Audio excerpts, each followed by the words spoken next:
অবশেষে আমরা খালিশপুর ওয়ান্ডারল্যান্ড পার্কে চলে এসেছি। তো এখানে মানে দৃশ্যটা অনেক সুন্দর, আপনারা চাইলে আসতে পারেন।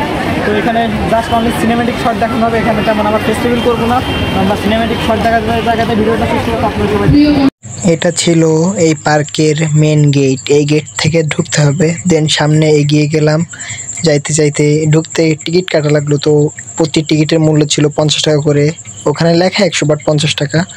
তো ভিতরে ঢোকার পরে চারি সাইড থেকে ভিডিও করে নিলাম। মাশাআল্লাহ কত সুন্দর দৃশ্য দেখার মতো, গাছগুলো কত সুন্দরই লাগতেছিল। বাট আসলেই তেমন সুন্দর, হ্যাঁ অনেক সুন্দর থাকলেও এখানে অনেক কাদা ছিল। এই কাদা থাকার কারণে যে আপনার এই যে গ্যাজাগুলো যে ছাড়ছিল না, এগুলাতে একটু কাদা হয়ে গিয়েছিল। বাট সত্যিই অসাধারণ একটা জায়গা, আপনারা চাইলে ফ্যামিলি নিয়ে এখানে একটাবার হলেও ঘুরে যেতে পারেন। এটা খালিশপুরে। আমি লোকেশনটা তেমনভাবে চিনি না, কিন্তু এটা খালিশপুর।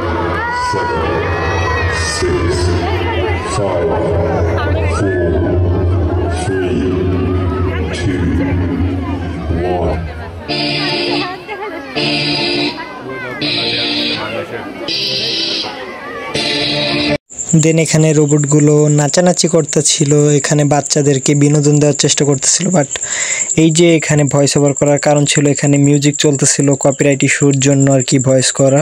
তো আসলে বাচ্চারাও অনেক এনজয় করতেছিল, রোবটগুলো নাচানাচি করে সবাই আর কি, বাচ্চাদের সাথে ফ্যামিলি মেম্বার যারা ছিল সবাই এনজয় করছিল।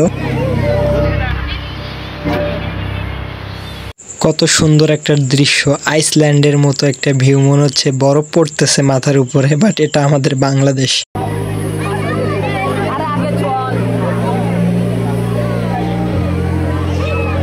আসলেই অনেক সুন্দর লাগতেছিল এখানে, পুরো মনে হচ্ছিল যে আমরা বাইরের কোনো একটা কান্ট্রিতে আছি, আইসল্যান্ডের মতো। তারপরে এই সাইডে ছিল ঝর্ণা, পানি পড়তেছিল। তো ভিডিওটা এই পর্যন্ত থাকলো, আল্লাহ হাফেজ।